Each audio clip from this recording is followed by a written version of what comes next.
ರಾತ್ರಿ ಸಮಯ ಆಗಿದೆ. ಒಂದು ಪಲ್ಲಕ್ಕಿ ಹೋಗ್ತಾ ಇದೆ. ಅದರಲ್ಲಿ ಒಬ್ಳು ಮದ್ವೆ ಹುಡುಗಿ ಕೂತಿದ್ದಾಳೆ. ಶಕ್ಚುನಿ ಆ ಮದ್ವೆ ಹುಡುಗಿಯನ್ನ ನೋಡ್ತಾಳೆ. ಅವಳು ಪಲ್ಲಕ್ಕಿ ಒಳಗೆ ಹೋಗ್ಬಿಡ್ತಾಳೆ. ಆ ಮದ್ವೆ ಹುಡುಗಿ ಪಲ್ಲಕ್ಕಿ ಒಳಗೆ ಆ ಮೋಹಿನಿಯನ್ನ ನೋಡಿ ಭಯ ಪಡ್ತಾಳೆ. ಕೆಂಪು ಸೀರೆ, ಕೆದ್ರಿರೋ ಕೂದ್ಲು ಮತ್ತೆ ಕಣ್ಕಪ್ಪೆಲ್ಲ ಕೆದ್ರುಕೊಂಡಿರುವಂತ ಕಣ್ಣನ್ನ ನೋಡಿ ಆ ಮದ್ವೆ ಹುಡುಗಿ ಕಿರ್ಚ್ಕೋತಾಳೆ. ನನ್ನ ಯಾರಾದ್ರೂ ಕಾಪಾಡಿ. ಶಕ್ಚುನಿ ಆ ಮದ್ವೆ ಹುಡುಗಿ ದೇಹದಲ್ಲಿ ಸೇರ್ಕೋತಾಳೆ. ಅವಳು ಕಿರ್ಚಾಟನ ಕೇಳಿ ಪಲ್ಲಕ್ಕಿ ಹೊತ್ಕೊಂಡಿರೋರೆಲ್ಲರೂ ಕೆಳಗಿಳಿಸ್ತಾರೆ.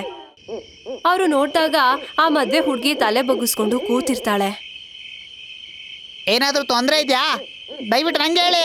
ಆ ವ್ಯಕ್ತಿ ಕೇಳಿದಾಗ ಆ ಮದ್ವೆ ಹುಡುಗಿ ಏನು ಮಾತಾಡೋದೇ ಇಲ್ಲ, ತಲೆ ಬಗ್ಗಿಸ್ಕೊಂಡು ಕೂತಿರ್ತಾಳೆ. ಅವ್ರು ಮಾತಾಡ್ತಿರೋ ಮಾತುಗಳನ್ನ ಅವಳು ತಲೆಗೆ ಹಾಕೊಂಡಿರೋದಿಲ್ಲ. ನೀವು ಯಾಕೇನು ಮಾತಾಡ್ತಾ ಇಲ್ಲ? ನೀವು ಕೂಗಾಡಿದ್ರಲ್ವಾ? ಏನಾದ್ರೂ ತೊಂದರೆ ಇದ್ರೆ ಹೇಳಿ. ಬಿಡು, ಅವ್ರಿಗೆ ನಾಚಿಕೆ ಆಗ್ತಿರ್ಬೋದು. ಹಳ್ಳಿಲಿ ಏನಾದ್ರೂ ಶಬ್ದ ಆತರ ಕೇಳಿಸಿರ್ಬೋದು ಅನ್ಸುತ್ತ. ಅವ್ರಷ್ಟೆಲ್ಲ ಮಾತಾಡಿದ್ರು ಆ ಮದ್ವೆ ಹುಡುಗಿ ಏನು ಉತ್ತರ ಕೊಡೋದಿಲ್ಲ. ಪಲ್ಲಕ್ಕಿ ಹೊತ್ಕೊಂಡು ಅವರು ಮತ್ತೆ ಹೊರಡೋಕ್ ಶುರು ಮಾಡ್ತಾರೆ. ಮತ್ತೆ ಅವ್ರು ಮಾತಾಡೋಕ್ ಶುರು ಮಾಡ್ತಾರೆ. ಅಣ್ಣ, ಇದು ಮುಂಚೆಗಿಂತ ಈ ಪಲ್ಲಕ್ಕಿ ಜಾಸ್ತಿ ಭಾರ ಆಗ್ಲಿಲ್ಲ. ಹಾಗೆಲ್ಲ ಮಾತಾಡ್ಬೇಡಪ್ಪ. ಮದ್ವೆ ಹುಡುಗಿ ಕೇಳಿದ್ರೆ ಬೇಜಾರಾಗ್ತಾಳೆ. ಈಗ ತಾನೇ ಮದ್ವೆ ಆಗ್ತಿದೆ ಅಲ್ವಾ. ಪಲ್ಲಕ್ಕಿ ಮದ್ವೆ ಮನೆಗೆ ಬಂದ್ಬಿಡುತ್ತೆ. ಮದ್ವೆ ಗಂಡಿನ ಮನೆ ರಂಗೋಲಿ ಮತ್ತೆ ದೀಪಗಳಿಂದ ಬೆಳಗ್ತಾ ಇರುತ್ತೆ. ಪಲ್ಲಕ್ಕಿಯಿಂದ ಮದ್ವೆ ಹುಡುಗಿ ಹೊರಗೆ ಬರ್ತಾಳೆ. ರತುಲ್ನ ತಂಗಿ ಮೋನಿಕಾ ಬಾಗ್ಲತ್ರ ಆರತಿ ಹಿಡ್ಕೊಂಡು ನಿಂತಿದ್ದಾಳೆ. ಆರತಿ ಮಾಡೋಕ್ ಶುರು ಮಾಡ್ತಾಳೆ.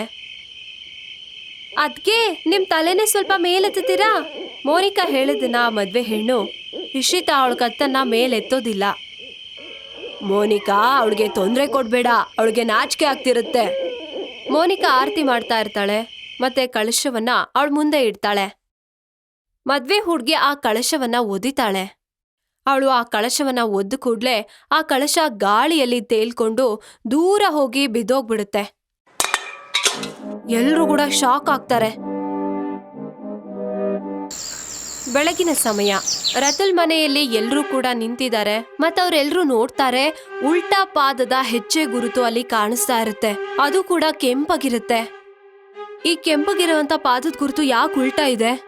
ಹಾ, ಅದ್ಕೆ ಮನೆ ಒಳಗ್ ಬಂದ್ರು. ಇದು ಮನೆಯಿಂದ ಹೊರಗೆ ಹೋಗೋ ತರ ಇದೆಯಲ್ಲ. ಅಲ್ಲ, ಅವಳ ಕಾಲು ಏನಾದ್ರೂ ಉಲ್ಟಾ ಇದೆಯಾ?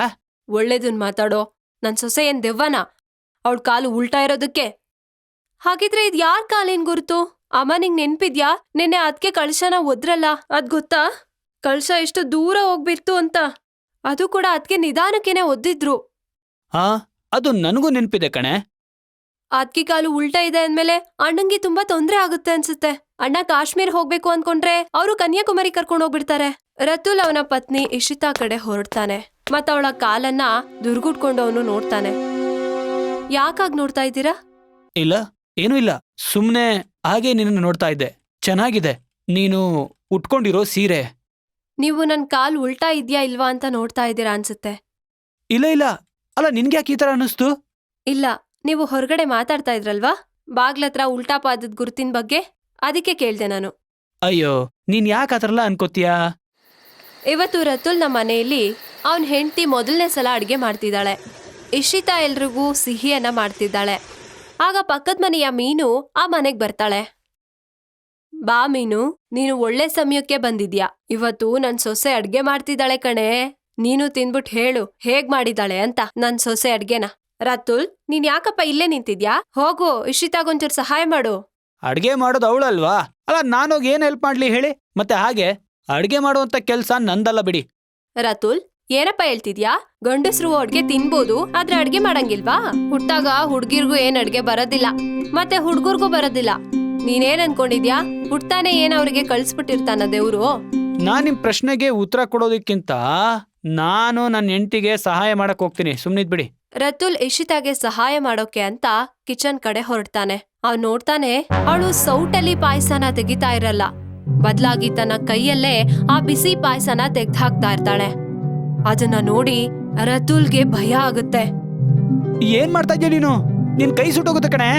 ಚಮಚ ಸಿಗ್ಲಿಲ್ಲ, ಅದಕ್ಕೆ ಕೈಯಲ್ಲೇ ತೆಗ್ದಾಕ್ತಿದ್ದೆ. ಆಗ ಮೀನುವಿನ ಗಂಡ ರಾಕೇಶ್ ಅವಳನ್ನ ಹುಡುಕೊಂಡು ರತುಲ್ ಮನೆ ಹತ್ರ ಬರ್ತಾನೆ. ಅದು ಅವನು ಕುಡ್ಕೊಂಡ್ ಬಂದಿರ್ತಾನೆ. ಮೇನು, ಇದೇನ ತಮಾಷೆನಿಂದ ರಾತ್ರಿ 12 ಗಂಟೆ ಆಯ್ತು, ಏನೇ ಮಾಡ್ತಿದ್ಯಾ ಇಲ್ಲಿ? ಮತ್ತೆ ಕುಡ್ಕೊಂಡ್ ಬಂದಿದ್ದೀರಲ್ವಾ? ನಶೆಲ್ ತೇಲ್ತಾ ಇದ್ದೀರಲ್ವಾ? ನಾನ್ ತೇಲ್ತಾ ಇದ್ದೀನಾ? ನೀನ್ ತೇಲ್ತಿದ್ಯಾ ಕಣೆ. ಇಲ್ಲಿ ಯಾಕೆ ಬಂದಿದ್ಯಾ? ನಾನ್ ನನ್ ಪಕ್ಕದ ಮನೆಯವ್ರ ಹತ್ರ ಮಾತಾಡಕ್ ಬಂದಿದ್ದೀನಿ. ನಾಚಿಕೆ ಆಗಲ್ವೇನೆ ನಿಂಗೆ? ಟೈಮ್ ನೋಡಿ ಎಷ್ಟಾಗಿದೆ ಅಂತ. ಮನೆಗ್ ಬರೋದು ಗೊತ್ತಾಗಲ್ವಾ? ರಾಕೇಶ್ ಅಣ್ಣ, ನಿಧಾನಕ್ ಮಾತಾಡಿ. ಯಾಕೆ ಅವಳಿಗೆ ಸುಮ್ನೆ ತೊಂದ್ರೆ ಕೊಡ್ತೀರಾ? ನಿನ್ ಬಾಯಿ ಮುಚ್ಚಮ್ಮ.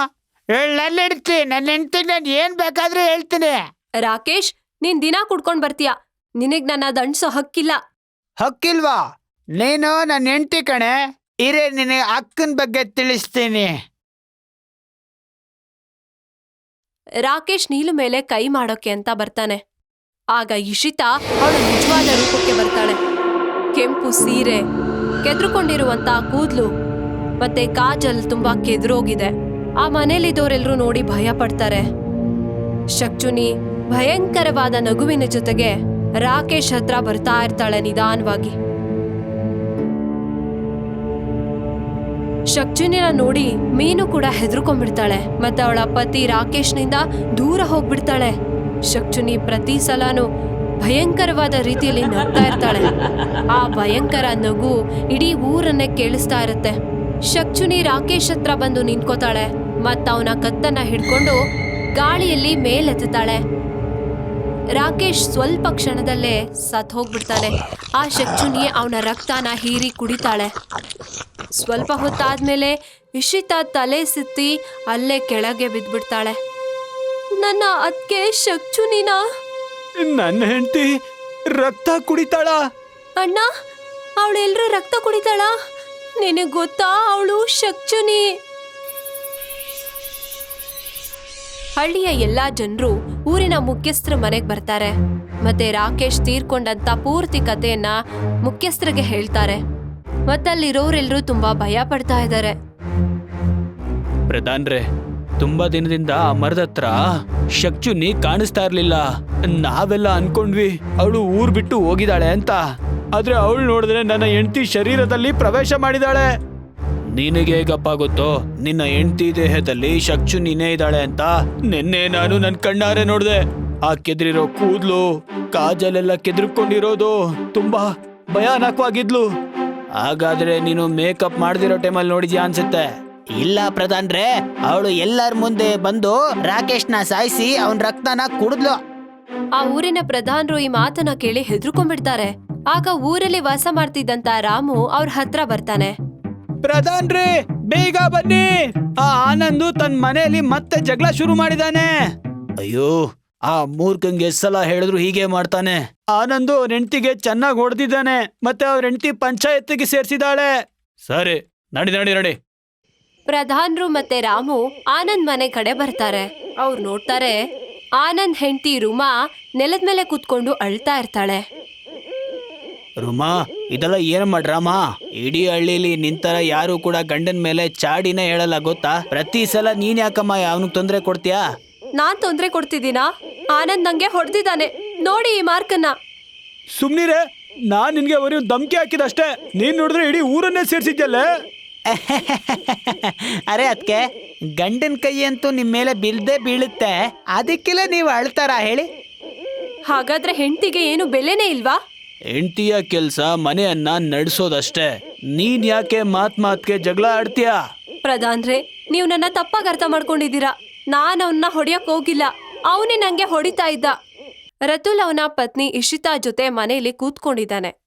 ಆಗ ಇಶಿತಾ ಜೋರಾಗಿ ಭಯಂಕರವಾದ ರೀತಿಯಲ್ಲಿ ನಗ್ತಾ ಇರ್ತಾಳೆ. ರತುಲ್ ಇಶಿತಾ ಕಡೆ ನೋಡ್ತಾನೆ. ಅವಳು ಶಕ್ಚುನಿ ರೂಪದಲ್ಲಿ ಬದಲಾಗಿರ್ತಾಳೆ. ಮನೆಯಿಂದ ಹೊರಗೆ ಬರ್ತಾಳೆ. ಗಾಳಿಯಲ್ಲಿ ಹಾರ್ಕೊಂಡು ಆನಂದ್ ಮನೆ ಕಡೆ ಬರ್ತಾಳೆ. ಹಿಂದೆನೆ ರತುಲ್ ಕೂಡ ಅವಳನ್ನ ಫಾಲೋ ಮಾಡ್ತಾ ಇರ್ತಾನೆ. ಶಕ್ಚುನಿ ಆನಂದ್ ಮನೆ ಮುಂದೆ ಪ್ರತ್ಯಕ್ಷ ಆಗ್ತಾಳೆ. ಆನಂದ್ಗೆ ಭಯ ಆಗುತ್ತೆ. ಶಕ್ಚುನಿ ಆನಂದ್ ಕಡೆ ಹೋಗ್ತಾಳೆ. ಯಾರಾದ್ರೂ ಕಾಪಾಡು. ಆನಂದನ ಕಾಪಾಡೋದ್ರ ಬದಲು ಅಲ್ಲಿದ್ದವರೆಲ್ಲರೂ ಅಲ್ಲಿಂದ ಓಡ್ ಹೋಗ್ಬಿಡ್ತಾರೆ. ಆಗ ಶಕ್ಚುನಿ ಆನಂದ್ ಕತ್ತನ ಹಿಡಿದು ಗಾಳಿಯಲ್ಲಿ ಮೇಲೆತ್ತು ಬಿಡ್ತಾಳೆ. ಸ್ವಲ್ಪ ಕ್ಷಣದಲ್ಲೇ ಆನಂದ್ ಸತ್ ಹೋಗ್ತಾನೆ. ಪ್ರಧಾನರು ದೂರದಲ್ಲೇ ನಿಂತ್ಕೊಂಡು ಆ ದೃಶ್ಯಗಳನ್ನ ನೋಡ್ತಾ ಇರ್ತಾರೆ. ಇದು ಮೀರಾ? ಏನ್ ಹೇಳ್ತಾ ಇದ್ದೀರಾ? ನಮ್ಮ ಮೀರಾನ?